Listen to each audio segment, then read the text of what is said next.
Abstinence-Based Sex Education by Lily Grant and Logan Pastor. For the purpose of this video, we are addressing the challenge of the negative effects that stem from an abstinence-based sex education in schools. This is important because presenting this as the only option to adolescents is misrepresentative of the reality. Although it is a suitable way to avoid STIs and prevent unwanted pregnancy, completely abstaining from sex is not as common as some might like to think. An academic examination titled Abstinence and Abstinence-Only Sex Ed, a review of U.S. policies and programs stated the following. Adolescents have the highest age-specific risk for many STIs and highest age-specific proportion of unwanted pregnancy. The abstinence-focused approaches to sexual education are ineffective and do not prepare adolescents for safe sex behaviors and interactions. This poses a wide range of long-term issues, some of those including adolescent mothers struggling in different contexts, STIs, unhealthy relationships with sex, identity struggles, and more. Continuing to ignore this challenge could lead to higher rates of all these implications.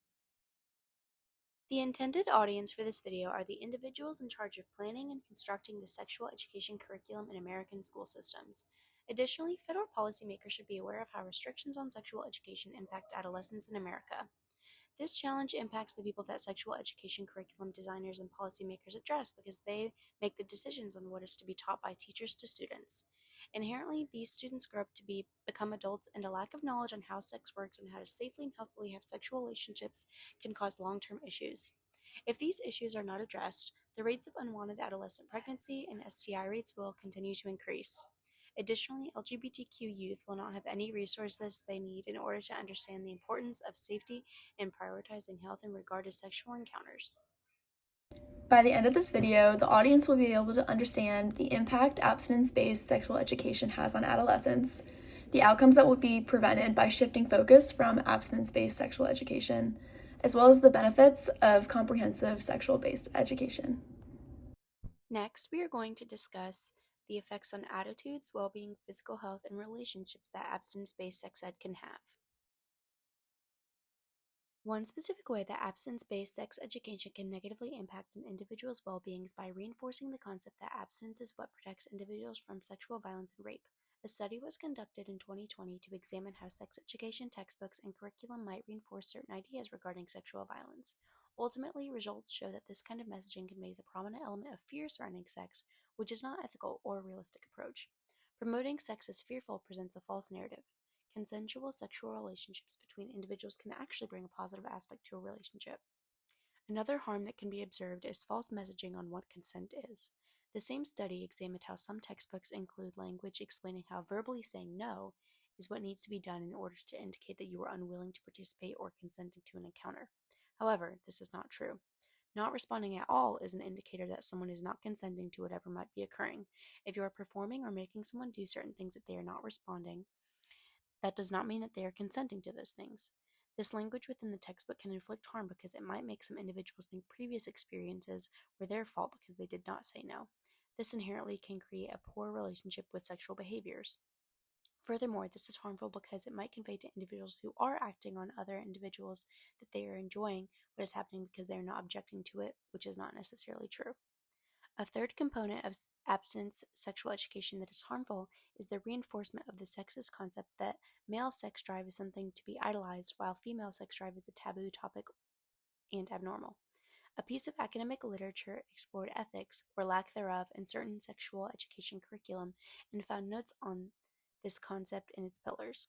Essentially, it was conveyed to the audience that male sexual arousal was normalized and acceptable, while female arousal was something to be shameful of. This can be detrimental for adolescents during identity formation for multiple reasons. Firstly, it instills in them that those who are female are abnormal for having a sex drive. Secondly, it neglects to address those that might not align with women or man gender identities. Now we will look into the effects of abstinence-based sex education across different stages in life. In early childhood, this limits open communication with adult figures, especially if parents were taught abstinence-based sex ed. During middle school, feelings of discomfort and shame can arise, which limits curiosity. And the greatest effects are during adolescence, when sex education is usually taught. Greater emotions are built up, and abstinence-based sex ed can create an urge for rebellion. And it also creates a negative stigma towards sexual experiences. In adulthood, this affects The effects include lacking knowledge of safe sex practices, which limits overall healthy communication and pleasure in relationships. Next, we will talk about the short-term and long-term consequences of abstinence-based sex ed. In the short term, this creates shame and fear, a risk for unsafe or non-consensual situations, and a higher rate of pregnancy and STIs. Long-term consequences include unplanned pregnancy, especially at a young age, which can result in financial struggle, and difficulty forming healthy relationships with people, as well as a higher rate for STI transmission over time. Just to put these consequences into perspective, people aged 15 through 24 account for 25% of the sexually experienced population, yet they contract half of the new STIs diagnosed each year.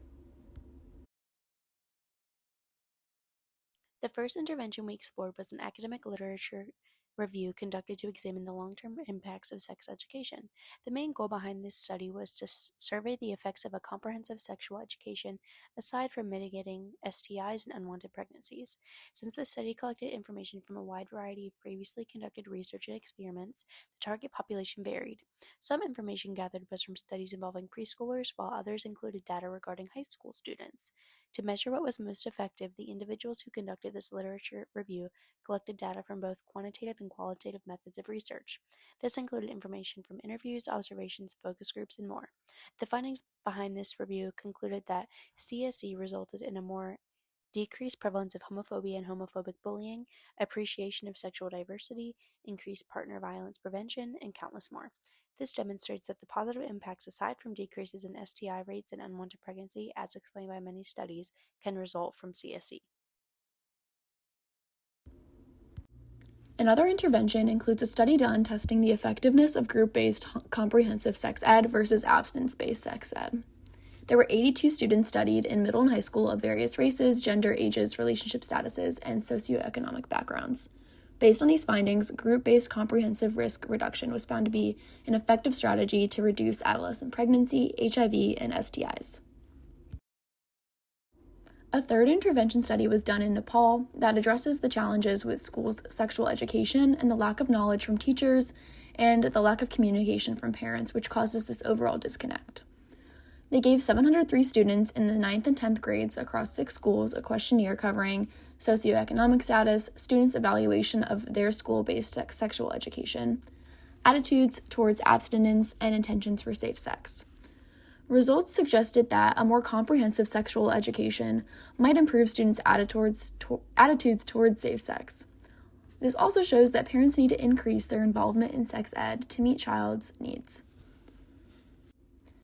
It also suggests that you can address this challenge by building more student-friendly and positive attitudes regarding sexual behaviors in the classroom.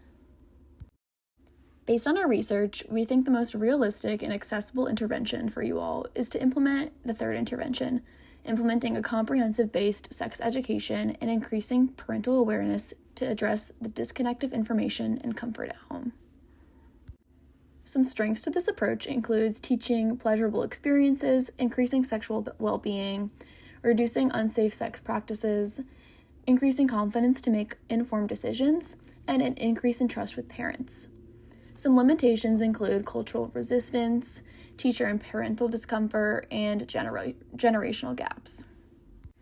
There are a few barriers to implementing this, which would be funding new curriculum, school and state laws, religious beliefs, training costs, underfunded schools, and the school board, but I think these are barriers that can be overcome easily. The LGBTQ population faces marginalization, especially in this context. Abstinence-based sex education promotes waiting till marriage to engage in intercourse, primarily heterosexual marriages. This blatantly disregards any information and guidance needed by LGBTQ adolescents, which inherently can lead to countless problems in the future. This lack of information and education is obvious and apparent through the rates of HIV/AIDS that result from a limited sexual education experience. Additionally, the focus behind abstinence-based sex ed correlates to religious reasoning. This neglects individuals who might not align with the same religious beliefs as those in support of abstinence-based approaches. One specific review noted that the prevalence of state and federal mandated policies regarding this topic are not always the driving power in some scenarios. In 1996, Congress had agreed to $250 million in funding to support an abstinence-based approach to sex education. Despite this, there were some individuals and groups that felt opposed to sexual education altogether that they intimidated some school boards to not teach any form of sex education at all. Although this was almost 30 years ago, it is still devastating and tragic to learn about this horrific power dynamic and the use of intimidation to keep adolescents from understanding their bodies in a deeper context. Although I could not find any specific movements regarding this issue, groups of parents all across the world hold protests to fight this issue for their kids. Despite the many benefits from CSE, some parents fight it for religious reasons or because they do not want their children exposed to such topics. This varies per state and is addressed in a wide variety of methods. To conclude this video, the final segment is a real-world example of the disparities between abstinence sex ed and comprehensive sex ed. Emma, the individual on the left, experienced abstinent-based, and the individual on the right, Grace, experienced comprehensive. This video includes them being asked 4 questions, which I inquired ChatGPT to write. I asked ChatGPT to write me 4 questions, high school level, about sex ed.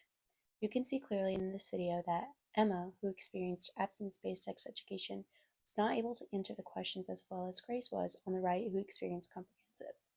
Which of the following is a common change during puberty? A. Decreased hormone production. B. Growth spurts and body hair development. C. Loss of bone density. Wait, common, can you repeat? A common change during puberty. Okay. Do you have the answer to you? Okay. I know the answer. What's the answer? It was a B. It was the hair growth and what the other part was. Growth spurts and hair growth. Okay. Next question. Okay. How does emergency contraception work? A. It stops or delays ovulation. B. It destroys sperm. C. It prevents pregnancy by killing an implanted embryo.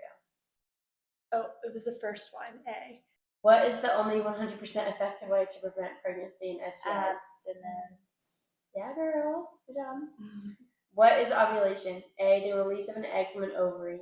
B. The process of sperm fertilizing an egg. C. The shedding of the uterine lining. The release of the egg. Yeah. Say it louder. Sorry, the release of the egg. To wrap up this conversation, as a viewer, think about your knowledge you have at this point in your life. Now think about what you knew as a preteen, going through puberty in middle school and high school. Consider the difference in what you knew then versus what you know now. And where did you get this information from? Furthermore, this is not going to be a challenge that just completely goes away. There are always going to be mixed opinions and beliefs towards sex education, and that is evident based on the study observing the effects of sex ed conducted 30 years ago and the image of protests just from a few short years ago. Despite the controversy, the best thing we can do for our adolescent population is to teach them about their bodies and give them everything that they need to know in order to live safely and protected.